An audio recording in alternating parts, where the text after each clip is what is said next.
విజయవాడ నుంచి హైదరాబాద్ వస్తే అరణ్యానికి జనారణ్యానికి పెద్ద తేడా లేదు. వర్షాలొస్తే పక్షుల గూళ్లే కాదు మనుషుల గూళ్లు కూడా చెదిరిపోతుంటాయి.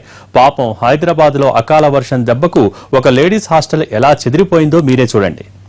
హైదరాబాద్లో హాస్టళ్ల పరిస్థితి ఎంత దారుణంగా ఉందో అశోక్ నగర్లోని అభిశ్రయ్ హాస్టల్లో జరిగిన సంఘటనే నిదర్శనంగా నిలుస్తుంది. ప్రస్తుతం నేను అభిశ్రయ్ హాస్టల్లో ఉన్న 5వ అంతస్తులో ఉన్న పెంట్ హౌస్లో రాత్రి తెల్లవారుజామున కురిసిన భారీ వర్షానికి జరిగిన సంఘటన స్థలంలో ఉన్నాను.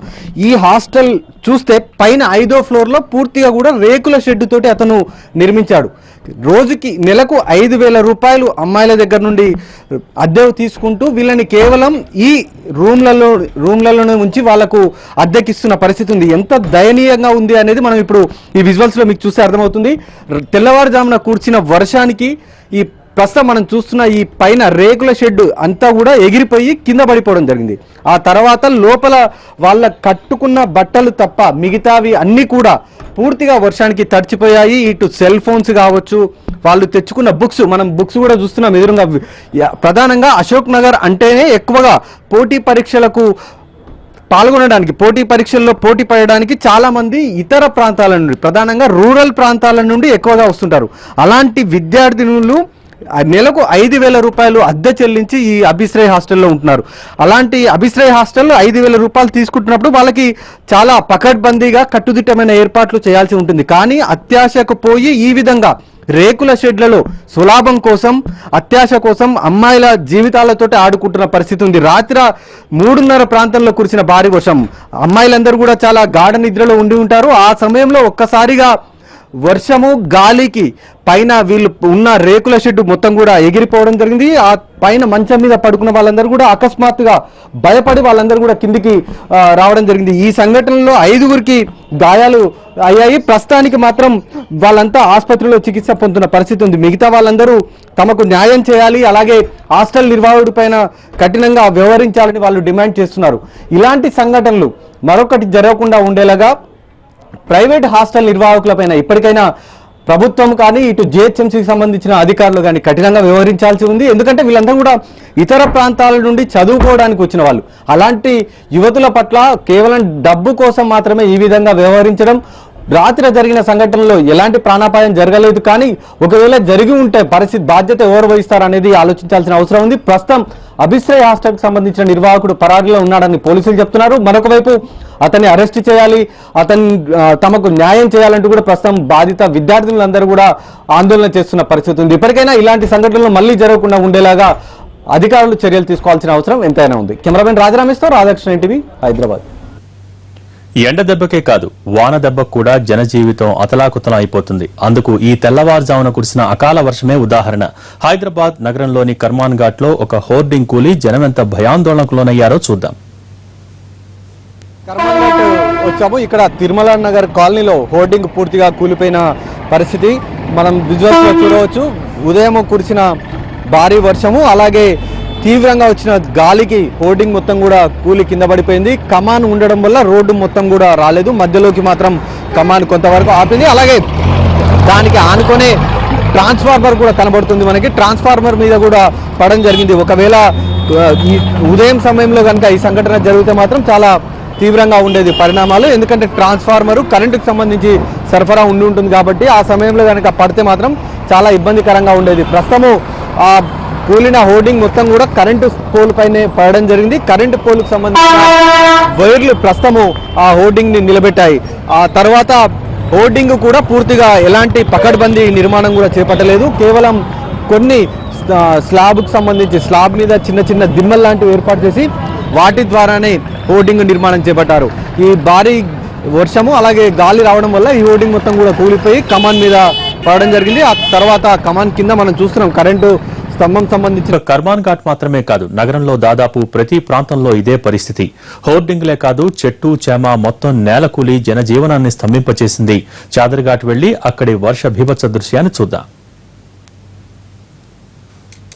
చాదర్ఘాట్లోని ఇసామియా బజార్కు వచ్చాము. ఇక్కడ మనం చూస్తున్నాం ఒక భారీ వృక్షం నడి రోడ్డు పైన కూలిపోయింది. ఉదయం వచ్చిన భారీ వర్షానికి అలాగే తీవ్రమైన గాలికి, ప్రెజర్ తోటి వచ్చిన గాలికి మొత్తం చెట్టు మొత్తం కూడా పూర్తిగా కూలిపోవడం జరిగింది. ఈ చెట్టు నడి రోడ్డు మీదకి పడిపోయింది. ఒకవేళ ఉదయం సమయంలో అంటే 7 గంటల తర్వాత కనుక జరిగి ఉంటే మాత్రం కొంత ప్రాణ నష్టం కూడా జరిగి ఉండేది. కానీ తెల్లవారుజామున జరిగింది. ఆ సమయంలో ఎవరు లేకపోవడంతో కొంత ప్రాణాపాయం మాత్రం తప్పిందని మనం చెప్పుకోవచ్చు. చెట్టు పూర్తిగా కూడా నేలమట్టమైంది.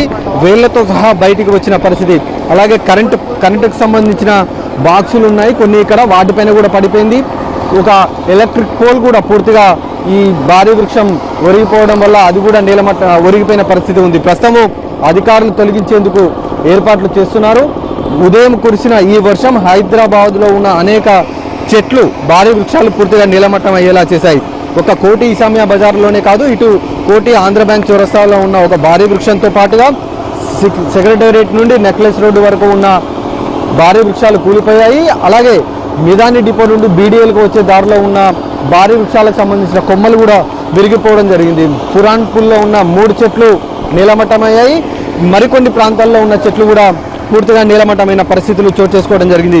ఉదయం కురిసిన ఈ వర్షము కారణంగా ఈ చెట్లన్నీ కూలిపోయాయి. అయితే అధికారులు కొంత ముందస్తు చర్యలు తీసుకొని ఉంటే మాత్రం చెట్లు కూలే అవకాశం ఉండేది కాదు. ఎందుకంటే వాళ్ళకు చెట్లకు సంబంధించి రక్షణ చర్యలు తీసుకోవడం కానీ వాటికి సంబంధించిన మొదలు వద్ద పటిష్ట చర్యలు తీసుకొని ఉంటే ఇలాంటి చర్యలు అంటే వృక్షము కూలే పరిస్థితి ఉండేది కాదు. ప్రస్తుతం అయితే వృక్షాన్ని తొలగించేందుకు అధికారులు ఏర్పాటు చేస్తున్నారు. ఇలాంటి వృక్షాలు ఇంకా ఏ ప్రాంతాల్లో ఉన్నాయో వాటిని గుర్తించి అవసరమైన రక్షణ చర్యలు తీసుకోవాలనేది స్థానికులు కోరుతున్నారు.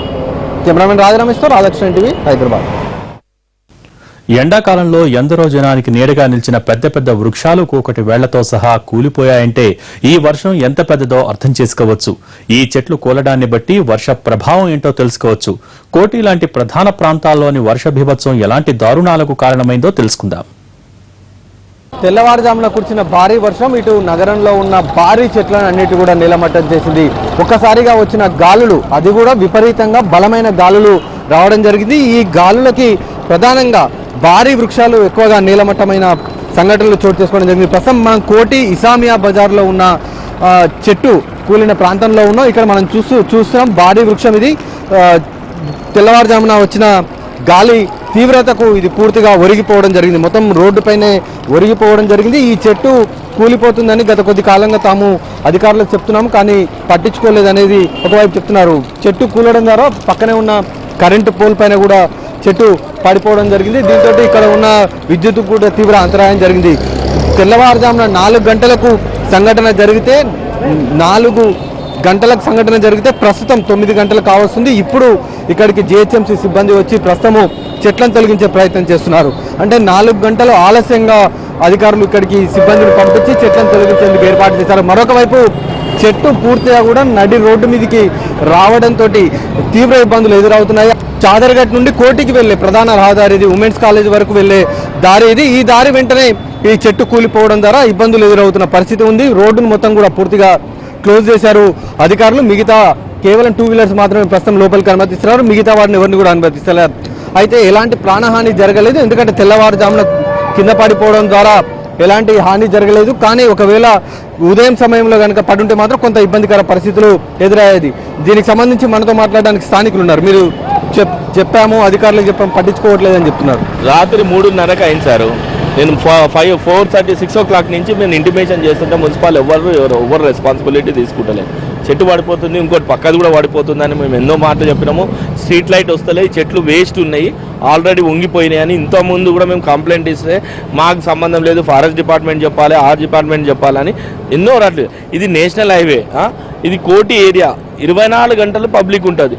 అది ఏందో నిన్న నైట్లా లేకుంటే కొన్ని 100 మంది చనిపోతుండే. నిన్న తెల్లవారుజామున కనుక జరిగి ఉంటే, అంటే ఆఫీసులకు వెళ్లే సమయంలో జరుగుంటే మాత్రం చాలా మందికి ప్రాణహాని జరుగుండేదని చెప్తున్నారు. మనం చూస్తున్నాం ఒక కరెంటు పోలు, స్ట్రీట్ లైట్కి సంబంధించిన పోల్ మనం చూస్తున్నాం. ఆ స్ట్రీట్ లైట్ కూడా పూర్తిగా కిందికి వంగిపోయింది. చెట్టు బరువుకి అది పూర్తిగా వంగిపోయిన పరిస్థితి. అలాగే ఈ చెట్టు కానుకొని ఉన్న మరొక 2 భారీ వృక్షాలు కూడా కూలిపోవడానికి సిద్ధంగా ఉన్నాయి. కాబట్టి ఈ వృక్షాలని వెంటనే తొలగించాలి, లేకపోతే తక్షణమే రక్షణ చర్యలన్నా చేపట్టాలనేది స్థానికులు కోరుతున్నారు. లేకపోతే జనావాసాలు వెళ్లే సమయంలో ఒకవేళ ఇబ్బందికర పరిస్థితులు ఎదురయ్యే అవకాశం ఉంది. ప్రస్తుతం మనం జిహెచ్ఎంసీకి సంబంధించిన ఎమర్జెన్సీ టీము ప్రస్తుతము వాటిని తొలగించేందుకు ఏర్పాట్లు చేస్తున్నారు. 4 గంటల తర్వాత అధికారులు సంఘటనా స్థలానికి రావడం జరిగింది. ప్రస్తుతం ఇక్కడ తొలగించేందుకు ఒకవైపు ఏర్పాట్లు చేస్తున్నారు. కానీ సంఘటన ఒకవేళ వెంటనే కనుక చేసి ఉండుంటే ఇంత ట్రాఫిక్ జామ్ అనేది జరిగి ఉండేది కాదు. 4 గంటలకు జరిగినప్పుడు 6 గంటల లోపు అధికారులు కనుక స్పందించి వెంటనే తొలగిస్తే ఈ రోడ్డు జామ్ అనేది జరిగి ఉండేది కాదు. ప్రస్తుతము భారీ వృక్షాన్ని తొలగించేందుకు ఏర్పాటు చేస్తున్నారు. అలాగే ఇలాంటి భారీ వృక్షాలు కూలడానికి ఎక్కడైతే సిద్ధంగా ఉన్నాయో వాటిని తొలగించే ఏర్పాట్లన్నా చేయాలి, లేకపోతే తక్షణమే రక్షణ చర్యలు అనేది తీసుకోవాలనేది స్థానికులు కోరుతున్నారు. Cameraman Rajarameshwar, Radhakrishna TV, Hyderabad. రాష్ట్రంలో ఒక్కసారిగా చల్లబడ్డ వాతావరణానికి క్యూములోనింబస్ మేఘాలే కారణమని అంటున్నారు విశాఖ తుపాన్ హెచ్చరికల కేంద్రం అధికారులు. రాబోయే 2-3 రోజులు ఇదే పరిస్థితి కొనసాగే అవకాశం ఉండవచ్చని అంటున్నారు. వాతావరణంలో తాజా మార్పులకు సంబంధించిన మరింత వివరాలను మా ప్రతినిధి అశోక్ అందిస్తారు. మండుటెండల్లో ఒక్కసారిగా రాష్ట్ర వ్యాప్తంగా వాతావరణం మొత్తం చల్లగా మారిపోయిన పరిస్థితి. అటు తెలంగాణతో పాటు ఇటు మన రాష్ట్రంలో కూడా ఒక్కసారిగా ఎదురుగాలతో కూడిన వర్షాలు కూడా పడిన పరిస్థితి. అయితే ప్రధానంగా వాతావరణంలో ఈ మార్పు ఏంటి అంటే ఏమన్నా ఋతుపవనాలు ముందే వచ్చాయా, లేదంటే వాతావరణంలో వేరే కారణాలు ఏమైనా ఉన్నాయనేది తెలుసుకుందాం. ప్రస్తుతం మన విశాఖ తుఫాన్ హెచ్చరికల కేంద్రం ఉన్నాం. మనతో పాటు వాతావరణ శాఖ అధికారులు ఉన్నారు. వారిని కూడా తీసుకున్నాం. సార్, అంటే ప్రధానంగా చూస్తే కనుక గడిచిన 4-5 రోజులుగా ఎదురుగాలు అలా వస్తూనే వాతావరణం చల్లబడుతుంది. నిన్న చూస్తే విజయవాడలో కూడా భారీ వర్షం పడింది. అంటే ప్రధానంగా దీనికి కారణం ఏంటి సార్? ప్రధానంగా ఇప్పుడు కృష్ణా జిల్లా నందిగామలో 3 సెంటీమీటర్ల వర్షం పడింది. తర్వాత తిరువూరులో 4 సెంటీమీటర్ల వర్షం పడింది. దీనికి అక్కడ డెవలప్ అయిన క్యూములోనింబస్ క్లౌడ్స్ మెయిన్ కారణం. దీనికి జనరల్గా మాన్సూన్ వచ్చే ముందు ప్రీ మాన్సూన్ షవర్స్ అంటారు.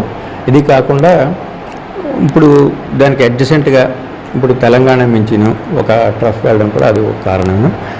ఈ ప్రీ మాన్సూన్ షవర్స్ కూడా ఒక కారణం. దీనివల్ల ఏంటంటే గత 4-5 రోజుల నుంచి ఉన్నటువంటి టెంపరేచర్స్ ఈరోజు కొంచెం తగ్గుముఖం పట్టే. కోస్ట్ అంతట్లోనే 39 డిగ్రీల సెంటీగ్రేడ్ మాత్రమే, మ్యాక్సిమం 39 డిగ్రీల సెంటీగ్రేడ్ కోస్ట్లోనే రికార్డ్ అయింది. సార్, అంటే ఈ పరిస్థితి అంటే ఎలాగ ఉంటుందంటారా? ఒక 4-5 రోజులు అంటే మా వాతావరణంలో ఏమైనా మార్పులు వచ్చే అవకాశం ఉందంట? అంటే ఈ వర్షపాతం నిన్న 4 సెంటీమీటర్ల వర్షం పడింది. అలాగే కొన్ని దగ్గరలో అక్కడక్కడ దక్షిణ కోస్తాలోని వర్షపాతం రికార్డ్ అయింది. దీనివల్ల మ్యాక్సిమం టెంపరేచర్ తగ్గాయి. అదేవిధంగా ఇప్పుడు ఈ రాబోయే 2-3 రోజుల్లో కూడా కొంచెం అక్కడక్కడ కోస్ట్లో వర్షాలు పడే అవకాశం ఉంది. కాబట్టి టెంపరేచర్స్ ఈ 3-4 రోజుల్లో పెద్దగా పెరిగే అవకాశం లేదు. అంటే కేవలం క్యూములోనింబస్ మేఘాల వల్లేనంటారా, లేదంటే ఏమన్నా మనకేమన్నా అంటే ఉపరితల ఆవర్తనం లాంటి ఏమైనా ఏర్పడే అవకాశం ఉందంటారా? ప్రస్తుతం ఇదేనండి. ప్రస్తుతం ఇప్పుడు ఇక్కడ లో ప్రెషర్ అలాంటివి ఏమీ లేదు. అయితే మొత్తానికి చూస్తే కనుక మొత్తానికి వరుణుడు కొంత కరుణించే అవకాశం ఉందని కూడా ఉన్నప్పటికీ కూడా అయితే మండుతున్న ఎండలతో ఒక్కసారిగా వాతావరణం చల్లబడ్డం. అయితే ప్రధానంగా ఈ వానలకు క్యూములోనింబస్ మేఘాలే ప్రధానమైన కారణం అని కూడా ఇటు వాతావరణ శాఖ నిపుణులు కూడా చెప్తున్నారు. అయితే ఈ వాతావరణం త్వరగా చల్లబడి త్వరగా వర్షాలు రావాలని అటు ప్రజలైతే కోరుకుంటున్న పరిస్థితి అయితే ఉంది. ఇది కూడా నా తాజా పరిస్థితి. కెమెరా పర్సన్ హరితో అశోక్ టీవీ, విశాఖపట్నం.